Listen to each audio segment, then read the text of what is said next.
It's a Serpentine Gallery Poetry Marathon, which is in the fourth in the annual series of marathons. It started first of all with the marathon about London, which was conceived by Hans-Ulrich Obrist, and then every year it's been a different subject. Culminating this year in the Poetry Marathon, it's another kind of look at this incredibly rich topic, and one that I suppose is particularly relevant to the Serpentine Gallery.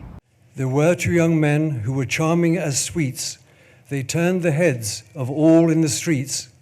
They looked at their ties and laughed and were pleased.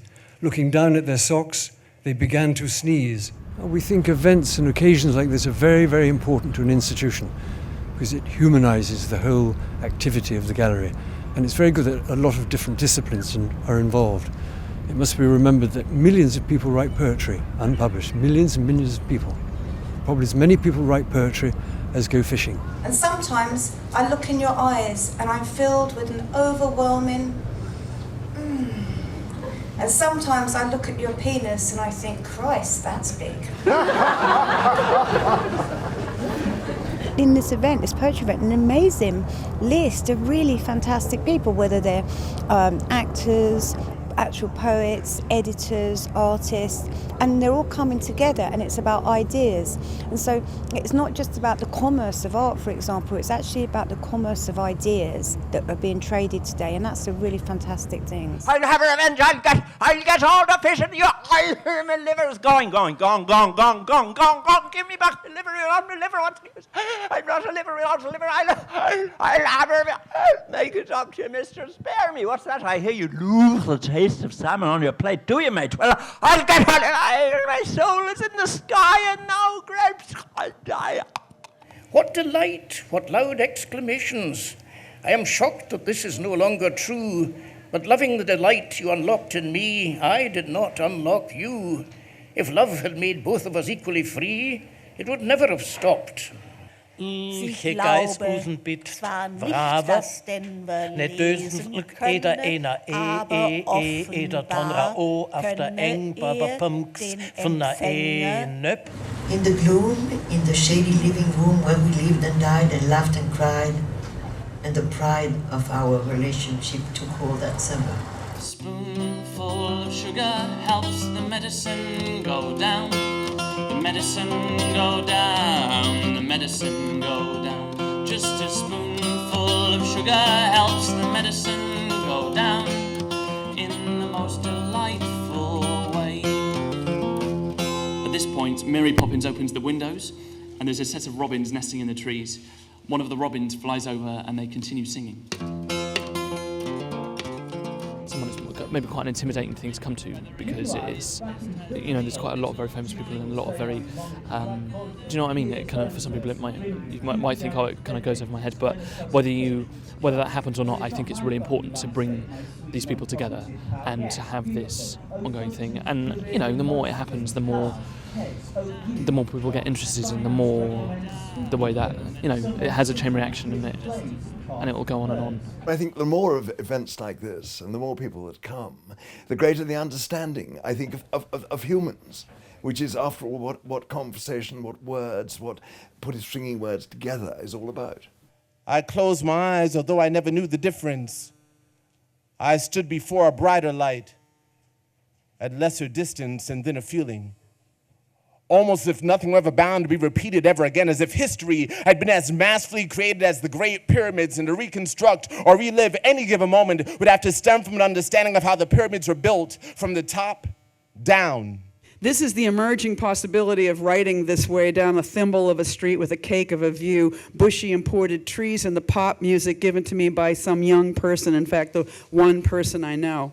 Cartoons as paradise. Wistful yearning for cartoons, cartoons as eternity, Daffy Duck, Mickey Mouse, Bugs Bunny, Woody Woodpecker, Roadrunner, The Simpsons count too, the sparkle of Daffy's oily feathers in the eyes of Bart, maniacally cackling amidst the mint-conditioned can of Rumford's baking powder.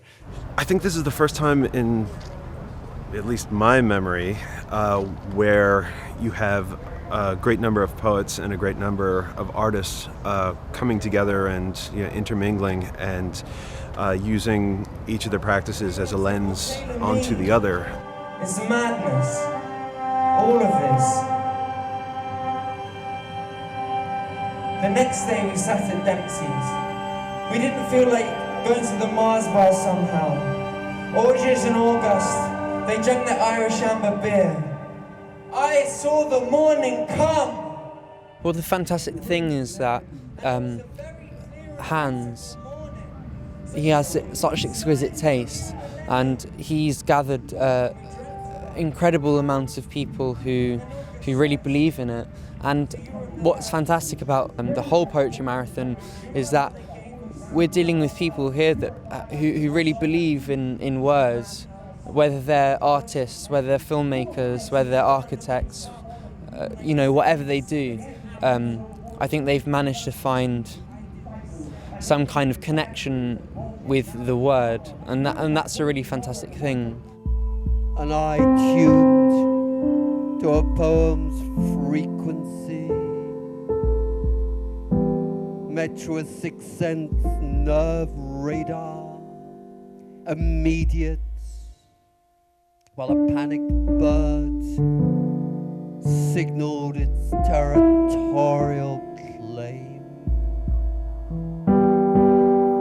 I think for an art museum to take on poetry at this moment in time is very smart and cool. I think the fact that it focuses on language, and not just language as told by the art world, but language by people who use language, whether you want to call it professionally or amateurly, kind of users of language, primary users of language. And I suppose everybody thinks they're that, but I think poets kind of feel like we, sing with it or mess around with it, and it's our sole medium, pretty much. So that's pretty radical, He's a dreamer, not fully there. Of other people, he seems unaware. He stumbles through the day, comes alive at night, when he joins up with friends, and he looks for a fight. I be a hurricane, ripping up trees, knocking up knees.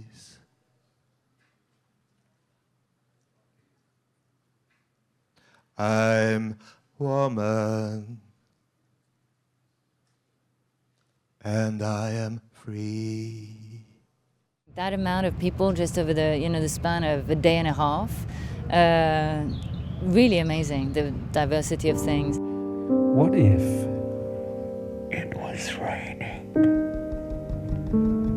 What if it was raining at the edge of the world? What if the waitress had a tattoo? What if it said temptation? I think it's extraordinary because the reverberations are great. It goes out all over the world. People take photographs and send them. It's on news programs around the world. Oh, it's an extraordinary activity. And it's something different, and an injection of something completely new. And everybody in some way can participate if they want to do. I think it's fantastic. It's a great inspired idea. We're looking forward to the next one.